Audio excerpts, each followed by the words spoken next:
દરમિયાન તેલંગાણામાં બાપાને 1 કરોડ રૂપિયાના નોટોથી સજાવવામાં આવ્યા. તેલંગાણાના ભદ્રાદ્રી કોટાગુડેમ જિલ્લામાં આવેલા પલવંચામાં ગણેશોત્સવ દરમિયાન બાપાને 1 કરોડ રૂપિયાની નોટોથી સજાવવામાં આવ્યા. 10 થી 500 રૂપિયાના નોટોથી તૈયાર કરાયેલ હાર અને અન્ય આભૂષણોથી લંબોદરને ભવ્ય રૂપ આપવામાં આવ્યું. આ વિશેષ ઉત્સવમાં રામનગર સ્થિત વિનાયક મંડપમને વિશેષ રીતે સજાવવામાં આવ્યું. ગણેશોત્સવની આ અનોખી સજાવટ જોવા માટે ભક્તોની ભારે ભીડ ઉમટી છે. આ વિસ્તારમાં ગણપતિજીનો શૃંગાર દર વર્ષે કંઈક અલગ રીતે થાય છે.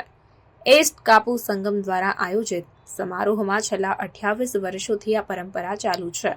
ભગવાન ગણેશના સમગ્ર વિનાયક મંડપમને ફૂલોથી અને વીજળીના લટ્ટુઓથી સજાવવામાં આવ્યું. લક્ષ્મી સપ્તાહના અવસરે અહીં વિશેષ સજાવટનું પણ આયોજન કરવામાં આવ્યું, જેને જોવા દૂર દૂરથી લોકો પહોંચ્યા.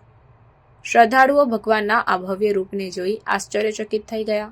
ચંદ્રહાર જ નહીં પરંતુ કાન પણ રૂપિયાથી જડેલા છે. એટલું જ નહીં, ગણેશજીના હાથોથી પણ રૂપિયાની કૃપા વરસી રહી છે. 1 કરોડના શૃંગારથી સુશોભિત ગણપતિ બાપાની રખવાડી માટે પણ પ્રશાસન લાગેલું છે. પરિસરમાં કોઈ પ્રકારની અવ્યવસ્થા ન ફેલાય તે માટે આ તમામ વ્યવસ્થા કરવામાં આવી છે.